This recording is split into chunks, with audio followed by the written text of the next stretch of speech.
of the Father, and of the Son, and of the Holy Spirit. Amen. The grace of our Lord Jesus Christ, and the love of God, and the communion of the Holy Spirit be with you all. And with your spirit.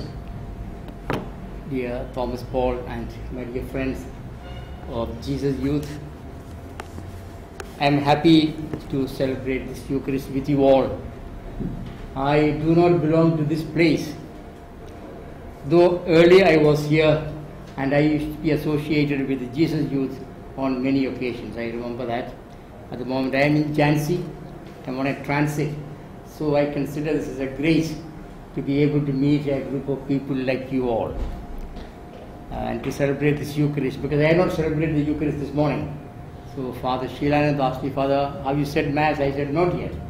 Will you say Mass for these young people? Who are these people? I said. And he told me, Jesus Youth. Jesus Youth, no? Yes. And I was delighted to hear that, because also some of my own nephews and nieces are all in this movement. I like to start off this Eucharist with a little reflection, we have been following up these days about the terrible calamity in Nepal. Okay. You have heard, you have seen visuals. And one of the finest things that I have seen watching this problem that is going on there and our human response is the organization of a group of Jains, a Hindu group, who suddenly realized a lot of people were rushing into Nepal to give them help. What? Tents, water, food, clothing, medicine, equipment to clear the debris, save the dying and bring out the bodies, extricate the bodies from those buildings, very good things. But to this man, he was a leader of the Jains, he said, what these people need today is a healing ministry, spiritual healing. And in fact I saw, I don't know whether you watched this, there was a gathering of these people, was trying to collect these people in Kathmandu who have suffered this, and so mentally they were going through a trauma. How to reconcile this thought of having lost their dear ones, and some of them, all of them except one, all perished. How to reconcile this, how to accept this, how to live on, move on into the future with this tragedy. And this man was talking to them. In the middle of this crisis, he was talking to them about life, about future, how to discover a new meaning, how to interpret this, how to integrate this tragedy in their own lives. I thought it was a very powerful ministry. And there was one journalist was going around and interviewing people who were in the crowd, what this was all about and what they were feeling. And they said, this is the biggest gift that we have received. A group of people coming to help us to come to terms with the reality of this tragedy. And I mention this because you are doing this ministry.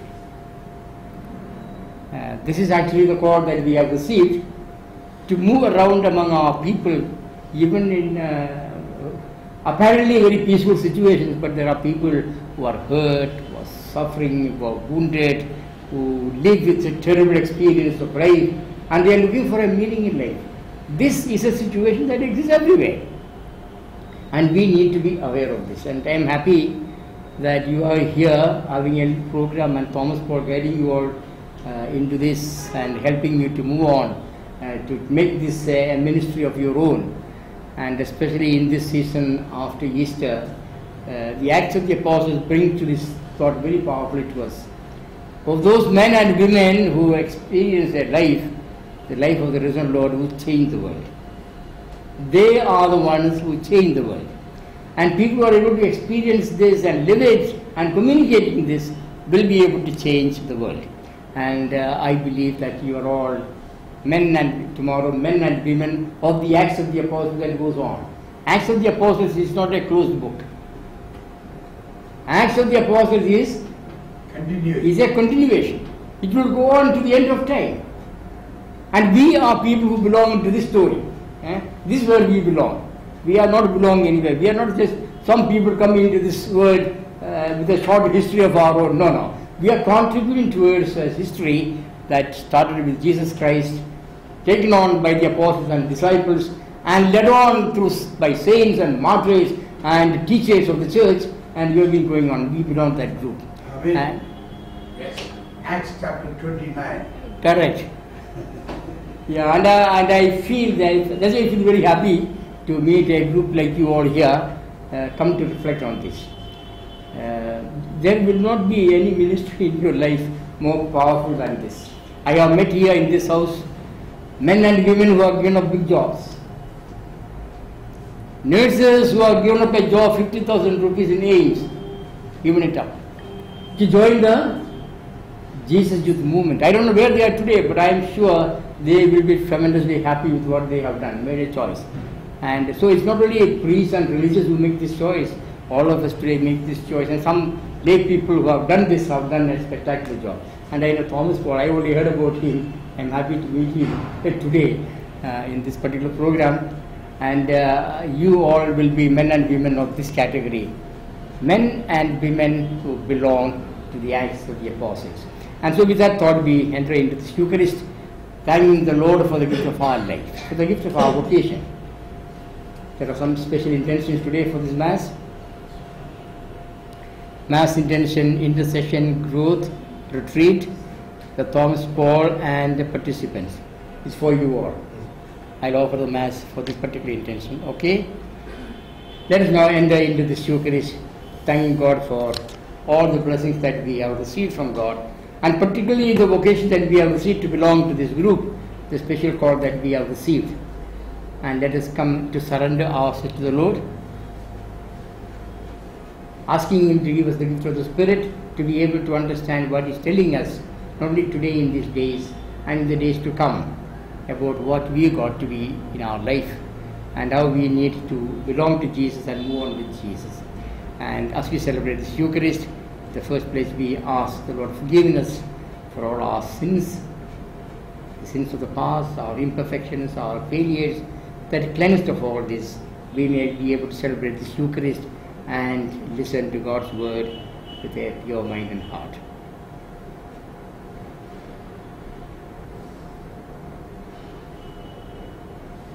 I confess to Almighty God and to you, my brothers and sisters, that I have greatly sinned in my thoughts and in my words, in what I have done and in what I have failed to do, through my faults, through my own serious fault. Therefore I ask Blessed Mary, our Virgin, all angels and saints, and you, my brothers and sisters, to pray for me to the Lord our God.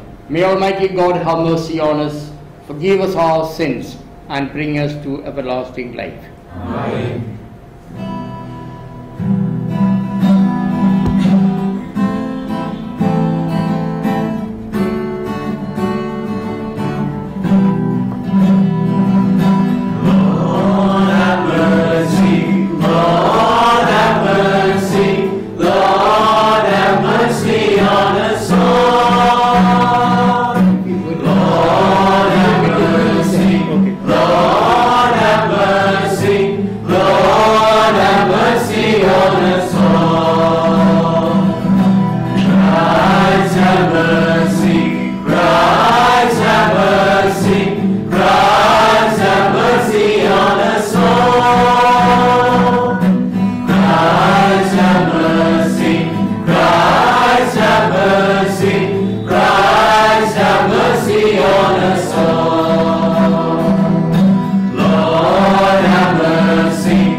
May Almighty God have mercy on us, forgive us our sins, and bring us to everlasting life. Amen. Let us pray. Father, our source of life, you know our weakness. May we reach out with joy to grasp your hand and walk more readily in your ways. We ask this through our Lord Jesus Christ, your Son, who lives and reigns with you in the unity of the Holy Spirit, one God, forever and ever. Amen.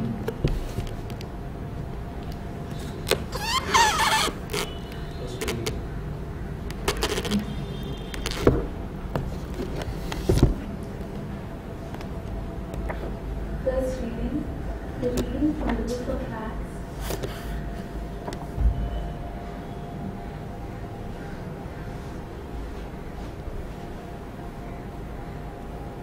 A reading from the book of Acts, chapter 13, verses 13 to 25. Now Paul and his company set sail from Paphos and came to Perga to Pamphylia, and John left them and returned to Jerusalem. But they passed on from Perga and came to Antioch of Pisidia. And on the Sabbath day they went into the synagogue and sat down. After the reading of the law and the prophets, the rulers of the synagogue sent to them, saying, Brethren, if you have any word of exhortation for the people, say it. So Paul stood up and motioning with his hand said, Men of Israel, and you that fear God, listen. The God of this people Israel chose our fathers and made the people great during their stay in the land of Egypt, and with uplifted arm he led them out of it. And for about 40 years he bore with them in the wilderness. And when he had destroyed 7 nations in the land of Canaan, he gave them their land as an inheritance for about 450 years. And after that he gave them judges until Samuel the prophet. Then they asked for a king, and God gave them Saul the son of Kish, a man of the tribe of Benjamin, for 40 years. And when he had removed him, he raised up David to be their king, of whom he testified and said, I have found in David, the son of Jesse, a man after my heart, who will do all my will. Of this man's posterity, God has brought to Israel a Saviour, Jesus, as he promised. Before his coming, John had preached a baptism of repentance to all the people of Israel. And as John was finishing his course, he said, What do you suppose that I am? I am not he. No, but after me one is coming, the sandals of whose feet I am not worthy to untie. This is the word of the Lord. Thanks be to God. The response will be, I will sing forever of your love, O Lord. I will sing forever of your love, O Lord. For your merciful love was established forever. Your faithfulness is firm as the heavens. You have said, I have made a covenant with my chosen one. I have sworn to David my servant. Your response? I will sing forever of your love, O Lord. So that my hand shall ever abide with them. My arm also shall strengthen him. The enemy shall not outwit him. The wicked shall not humble him. Your response? I will sing forever of your love, O Lord. I will set his hand on the sea and his right hand on the rivers. And I will make him the firstborn, the highest of the kings of the earth. Your response? I will sing forever of your love, O Lord. Sing hallelujah to the Lord. Sing hallelujah to the Lord. Sing hallelujah, sing hallelujah, sing hallelujah to the Lord. The Lord be with you And with your spirit. A reading from the Holy Gospel according to St. John. Glory to you, O Lord. Do not let your hearts be troubled. Believe in God and believe also in me. In my Father's house there are many dwelling places. If it were not so, would I have told you that I go to prepare a place for you? And if I go and prepare a place for you, I will come again and will take you to myself, so that where I am, there you may also be. And you know the way to the place where I am going. Thomas said to him, Lord, we do not know where you are going. How can we know the way? Jesus said to him, I am the way and the truth and the life. No one comes to the Father except through me. The Gospel of the Lord. Praise to you, Lord Jesus Christ.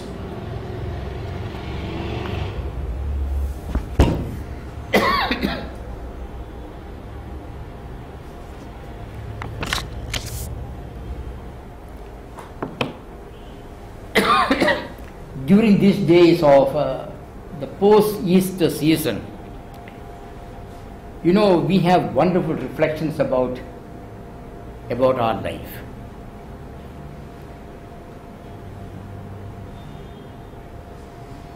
Of all the religions in the world, we have no instance of any founder of a religion who has said what the Lord has said, who has done what the Lord had done. And above all, no religion has this privilege of a founder still walking with them, still journeying with them, still alive in their midst,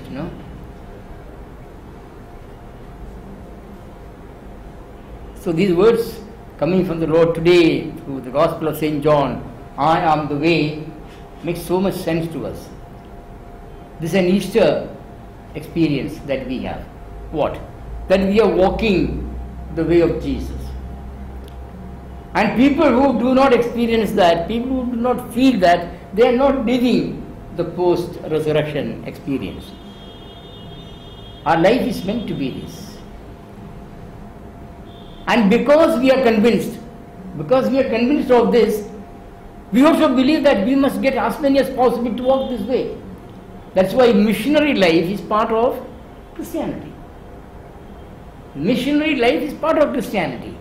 And that's why the Lord at the end of his life, he gave another command, one more commandment. After his resurrection, no?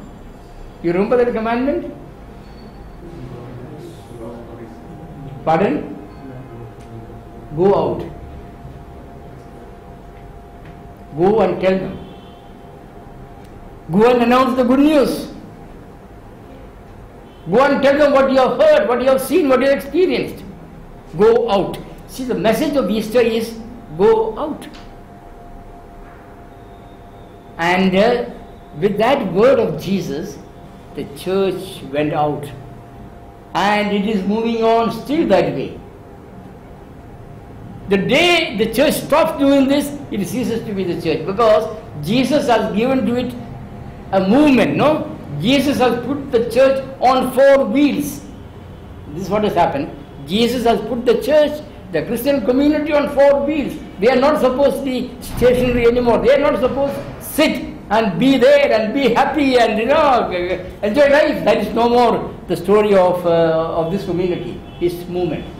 And this movement creates problems and tensions and worries and contradictions and persecutions, struggles. It goes on. We are troublemakers in the world. We are troublemakers in the world, just like Jesus was, no? The greatest troublemaker in the world was Christ, but for a cause, the good cause. Just the other day I was in Jhansi, and it was a seminary day, just a few days back. And the seminarians put up an item, quite an interesting item it was. It's called Dr. Faustus. Have you heard this? Dr. Faustus is a book. It's a book, I think, written by a German, if I am not mistaken. It's the story of the struggle that goes on between the the power of evil and the power of good, in the world. And he has reduced that one, he has written a play on that. I think about 45 minutes, a short one-act play it is. It's a very powerful play, and this seminarians put it up for the locality, for the religious, for the candidates, for the novices and all that. And I was there, I was seeing that thing. And the theme of the play was this, that the devil, Lucifer, he is sending out his emissaries into the world, to get as many as possible, And there is here one young fellow who is very gifted, very talented, and he has got very big ambitions, and he's trying to do something, and the devils are coming one by one to tempt him, one by one. And then and while he's doing that, the angel, the power of good, that's also coming, saying, be careful, Faustus, be careful, don't listen to this man, like that, So it is the fight between these two spirits to conquer the soul of Faustus. But eventually Faustus surrenders. He got captured by this man, Lucifer, and his disciples. And so Lucifer is sending into the stage all the 7 capital sins, with their own dresses, and they describe what they are and what they do, how they spoil the world and all that, And finally, Faustus surrenders himself to the devil. He cuts his vein with a knife, and with that blood he signs his agreement with Lucifer. He sells his soul, that's the story. And then eventually he goes into a situation of despair. And then people who are around him come and say, Faustus, now it's too late, you can't do anything, You can't do anything, it's all finished, you have done this, the deal is done, and like that. And then cutting it short, and at the end, Faustus just in a despair collapses. And the devils come and carry him off, Looks a very bad ending for of a play for seminarians, The triumph of the evil one. And he goes away, and then at that moment Lucifer comes into the stage, laughing and rejoicing. Yeah, he says, you all have seen this today, but I want to promise you one thing. I will be with you today, tomorrow, always, to tempt you, to destroy you. And he laughs. That's how the play ends. You like it? Very dramatic, Yeah, but that was depicting what is happening today in the world. And the devil is actually saying the same thing what the Lord had said, I will be with you always. You got the point? This is what the devil has said. I will be with you always. Today, tomorrow, always. To destroy him. See the point? It comes out very powerfully, that thing. It's an Easter message. Jesus has told us that he will be with us today, tomorrow, and always. Now, the option depends on us. That's all. And we are people who need to make this option clear for people.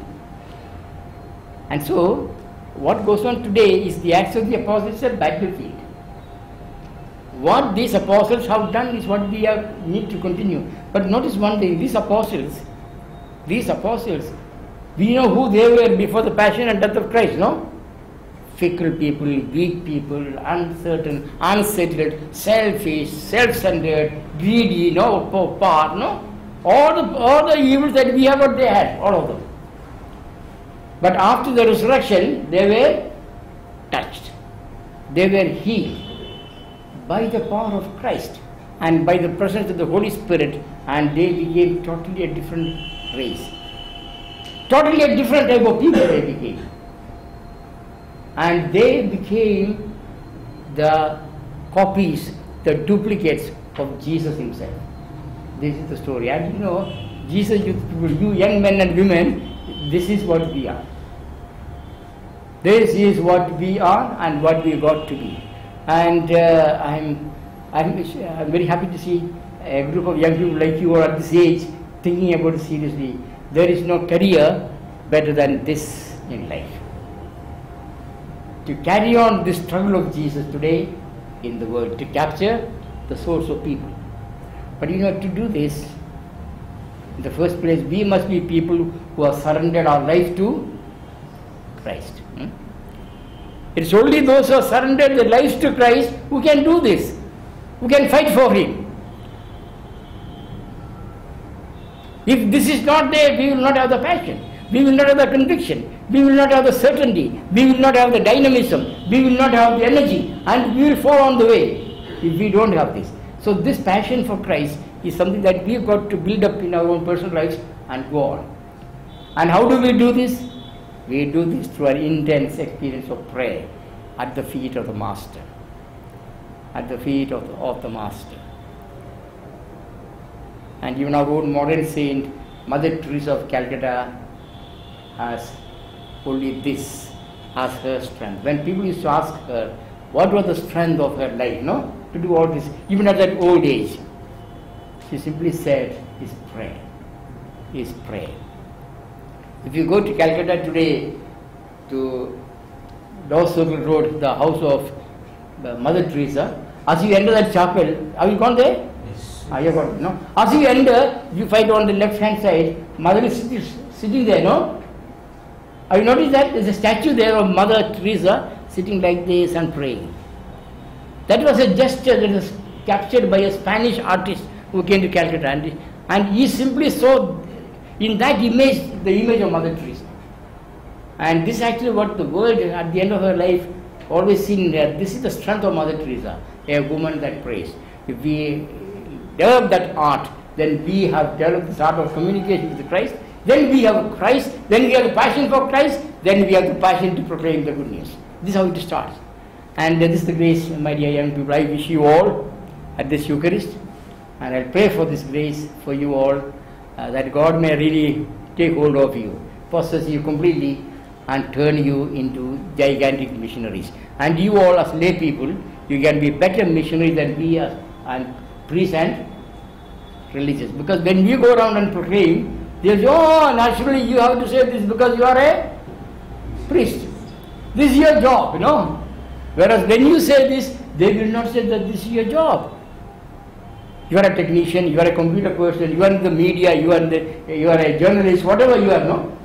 So when you go and say this, you'll say, you are one of them. And you are thinking like this. You bring in much more conviction to people than we as professional, communicators of the word, priests and religious. So take on this great challenge that you have got. Do your job. Be people in the world. Don't run away from that. Some of you are called to priests, become priests, no problem. But otherwise, remain on there. And you in your own daily life, as business people, as communicators, as journalists, as lawyers, as teachers, whatever, you can do a powerful work in the world. And please take on that job and belong to the Acts of the Apostles. This is what they were, and this is what we are all challenged to be today. May God help and bless all of you to move along this road of energy and enthusiasm in the name of the risen Lord.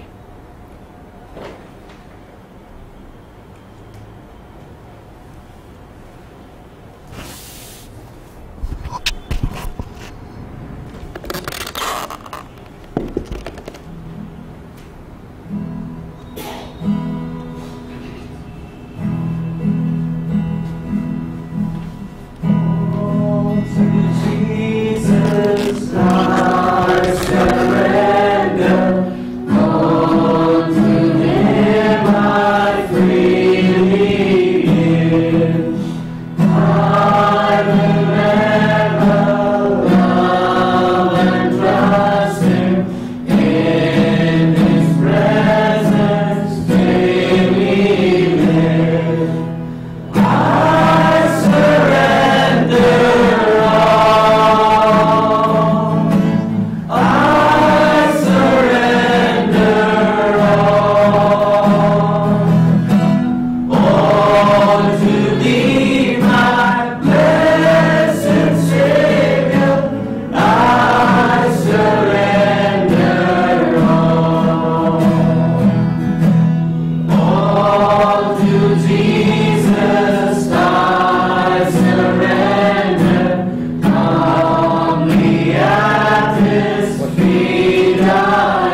sisters and brothers, that my sacrifice and yours may be acceptable to God, the Almighty Father. May the Lord accept the sacrifice in your hands, for the praise and glory of His name, for our good and good of all His holy church. Accept in compassion, Lord, we pray, the offerings of your family, that under your protective care, they may never lose what they have received, but attain the gifts that are eternal, through Christ our Lord. Amen.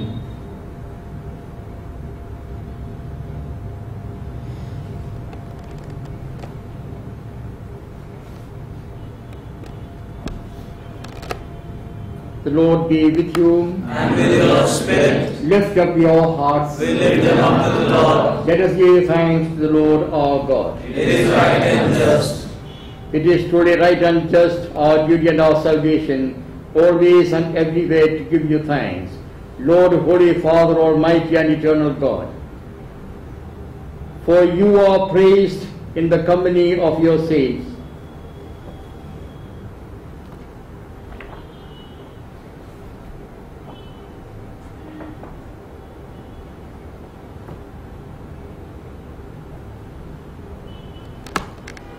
It is truly right and just, our duty and our salvation, at all times to acclaim you, O Lord. But in this time above all, to laud you yet more gloriously, when Christ our Passover has been sacrificed. For with the old order destroyed, a universe cast down is renewed, and integrity of life is restored to us in Christ. Therefore, overcome with paschal joy, every land, every people exults in your praise. And even the heavenly powers with angelic hosts sing together the unending hymn of your glory as they acclaim.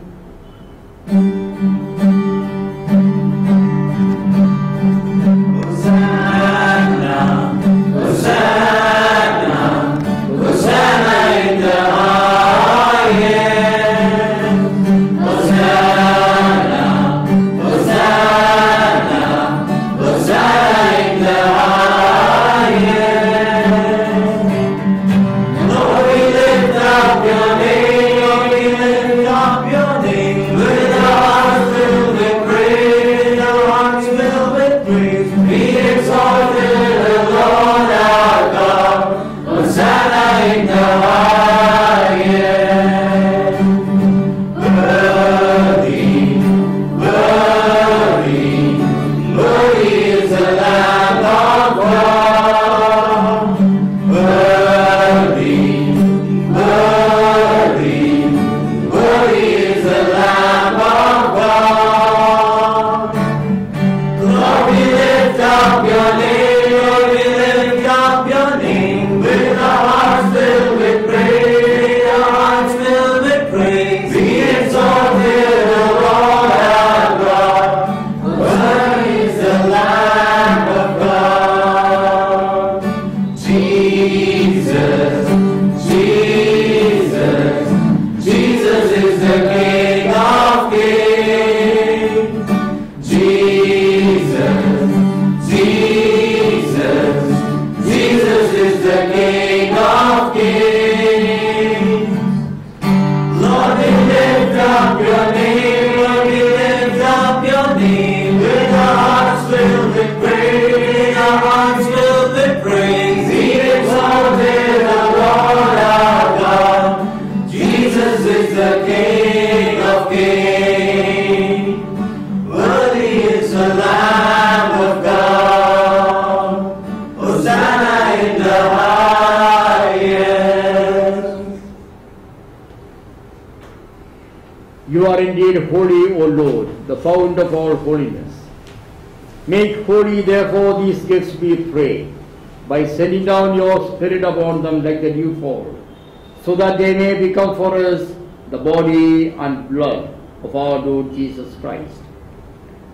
At the time he was betrayed and entered willingly into his passion, he took bread and, giving thanks, broke it and gave it to his disciples, saying, "Take